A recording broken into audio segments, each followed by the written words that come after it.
یا آپ کی امانت داری اور دیانت داری. اگر تم شادی بیاہ کرنا چاہتے ہو تو آپ صلی اللہ علیہ وسلم کی زندگی میں یہ بھی موجود ہے کہ آپ صلی اللہ علیہ وسلم نے کیسے اپنی شادی کی ہے اور کیسے اپنے بچیوں کی شادی کی ہے. یہ ہمارے لیے نمونہ ہے اور اس کو اپنی زندگی میں اتارنے کی ضرورت ہے کہ آپ صلی اللہ علیہ وسلم نے کیسے شادی کیا اپنی بچیوں کا اور کیسے اپنی شادی کی اور کیسے صحابہ کرام نے کیا. انہوں نے کتنی سادگی کے ساتھ کم خرچ میں بچیوں کی شادی کی ہے. بزرگوں اور دوستوں، آج ہمارے معاشرے میں جہیز کی لعنت بڑھتی چلی جا رہی ہے. آج شادی بیاہ میں رشوت کا مطالبہ ہوتا ہے. رشوت کا.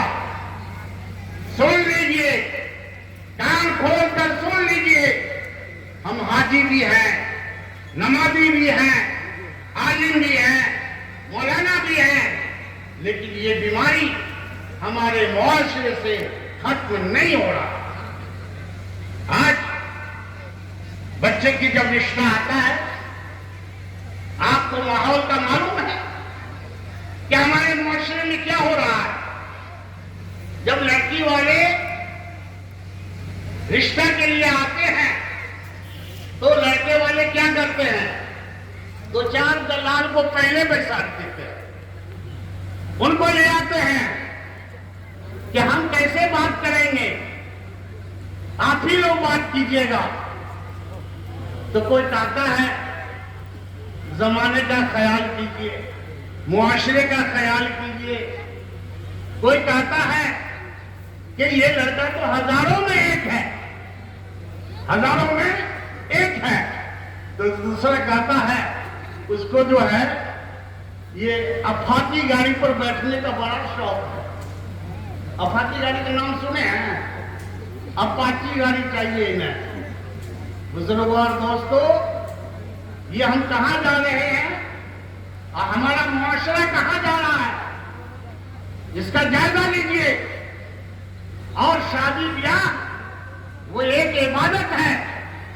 رشوت کھانے سے بچیے، وہ حرام ہے، ناجائز ہے. کسی طرح کا کوئی چیز کا مطالبہ کرنا شادی بیاہ میں ہرگز نہیں. اسلام اس کی اجازت نہیں دیتا.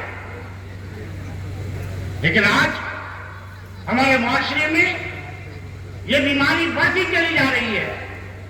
ایک بچی ہے، معلوم ہوا 25% زمین بک گئی، دوسری میں بک گئی، تیسری میں بک گئی، اور چوتھی ہوتے ہوتے سارا زمین ختم ہو گیا.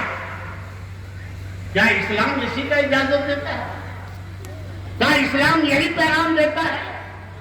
یہ آپ کا یہ اجلاس، یہ جلسہ اصلاح معاشرہ ہے، معاشرے کی اصلاح کے لیے ہے، معاشرے کو سدھارنے کے لیے ہے. اس لیے بزرگوں اور دوستوں، اس سے پرہیز کیجیے، اس کو ختم کیجیے. اسلام اس کی اجازت نہیں دیتا ہے. اب اپنائیے حضور پاک علیہ السلام کی زندگی کو، ان کے طریقے کو، اسی میں کامیابی ہو سکتی ہے. ہاں، جو چیز بچی کو دینا ہے وہ بھی نہیں دیتے، ڈاکہ ڈالتے ہیں، ڈاکہ ڈالتے ہیں. مثل حظ الانثیین، قرآن میں سورہ نساء میں اللہ تعالیٰ نے فرمایا کہ بچیوں کو وراثت دو. آج ہم وہ وراثت نہیں دے رہے. لڑکے کے مقابلے میں لڑکی کو وراثت آدھا ہے.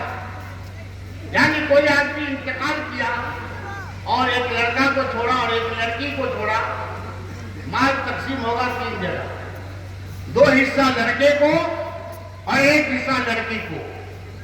یہ قرض ہے یہ قرآن کا حکم ہے. اگر جو نہیں دے رہا ہے تو وہ حرام کھا رہا ہے, وہ حرام اپنے پیٹ میں داخل کر رہا ہے. اللہ تعالیٰ نے فرمایا یا ایھا الذین آمنوا کلوا من طیبات ما رزقناکم واشکروا للہ ان کنتم ایاہ تعبدون.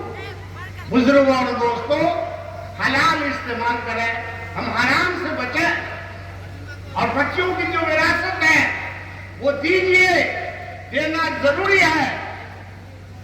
ڈاکہ مت ڈالیے. آج کل کیا ہے, معاشرے میں ڈاکہ ڈالا جا رہا ہے, رشوتیں مانگی جا رہی ہے. ہم کو معاشرے کی اصلاح کرنا ہوگا, ہم کو تیار ہونا پڑے گا اس بات کے لیے کہ ہماری بچیاں جو غیروں کے ساتھ بھاگ رہی ہے, نکل رہی ہے, اس کے مجرم کون لوگ ہیں, کون ذمہ دار ہیں؟ جہیز والے جہیز کے مانگنے سے باز آ جائے, ورنہ زیادہ ٹائم نہیں لگے گا, ختم کر دیے جائیں گے, مٹا دیے جائیں گے. آپ دیکھ رہے ہیں کہ دنیا کے حالات کیسے بدل رہا ہے. آج ایک ہنگامہ چل گیا, کیا بھائی ہم گائے کا گوشت نہیں کھائیں گے, ہم گائے کا قربانی نہیں کریں گے, ہم بھی اس کا احترام کرتے ہیں. یہ احترام آپ کو لے ڈوبے گا. آزادی سے پہلے دلی کی سرزمین پر ایک میٹنگ ہو رہی تھی جس میں مولانا حسین احمد مدنی رحمۃ اللہ علیہ, مولانا ابو المحاسب سجاد صاحب رحمۃ اللہ علیہ, دیگر علماء کرام موجود تھے, اور اس میں یہ طے ہونا تھا کہ ہم گائے کی قربانی نہیں کریں گے. چنانچہ علماء کرام بول گئے کہ قربانی نہیں کریں گے, ہم بھی احترام کرتے ہیں. مولانا حسین احمد مدنی رحمۃ اللہ علیہ نے کہا کہ ان کو اجازت دو بولنے کا, ان کو اجازت. وہ کون تھے کنارے میں بیٹھے ہوئے؟ مولانا ابو المحاسن سجاد صاحب رحمۃ اللہ علیہ. انہوں نے آخر میں فرمایا علماء کرام, آپ نے کہا کہ ہم قربانی نہیں کریں گے, ہم بھی احترام کریں گے, ہم بھی قدر کریں گے, تو آپ کس حیثیت سے ان کا احترام کریں گے؟ کیا آپ بھی اس کی عبادت کریں گے؟ آپ بھی اس کا پوجا پاٹ کریں گے؟ نہیں, نہیں تو سب کے سب مشرک اور کفر میں داخل ہیں اگر اس طریقے کے جملے استعمال کریں. ہاں, گورنمنٹ کا جو قانون آئے گا ہم اس قانون کے پابند ہیں, ہم اس قانون پر عمل کریں گے. لیکن کسی کو وہ جانور کو کھانے سے تکلیف ہے, کسی کو داڑھی سے تکلیف ہے, کسی کو ٹوپی سے تکلیف ہے, تو کیا ہم تمام چیزوں کو چھوڑ دیں؟ ہم دین پر باقی رہیں گے, ہم توحید پر باقی رہیں گے.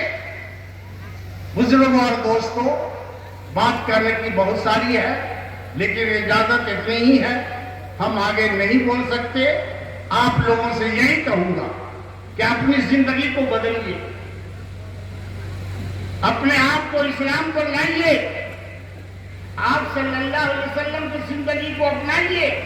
اسی میں کامیابی ہے, اس سے ہٹ کر کوئی کامیابی نہیں ہے. قرآن آپ کے سامنے ہے, حدیث آپ کے سامنے ہے, اس کو اپنی زندگی میں اتاریے. عمل کرنے کی ضرورت ہے, بولنے کی نہیں زیادہ, اور تقریر کی ضرورت نہیں ہے. ہماری زندگی کے اندر عمل میں یہ بات آنی چاہیے کہ ہم شریعت کو مضبوطی سے تھام لیں. وَاعْتَصِمُوا بِحَبْلِ اللَّهِ جَمِيعًا وَلَا تَفَرَّقُوا. اللہ کے رسی کو مضبوطی سے تھام لو اور آپس میں اختلاف نہ کرو. حضور پاک علیہ السلام کی جو زندگی ہے اس زندگی کو اپنے اندر اتاریں. حضور کے جو اخلاق ہے اس اخلاق کو اپنے زندگی میں لائیں. اور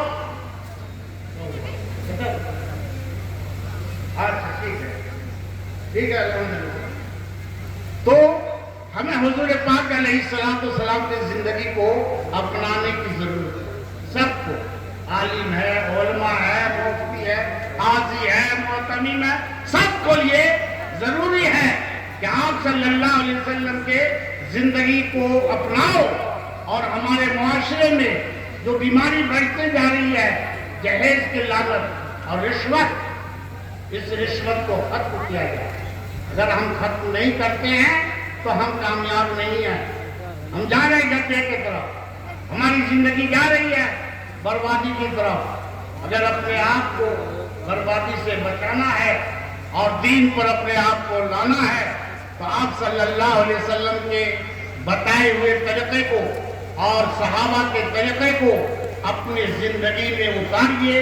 اسی میں کامیابی ہے، اس سے ہٹ کر کوئی کامیابی نہیں ہے.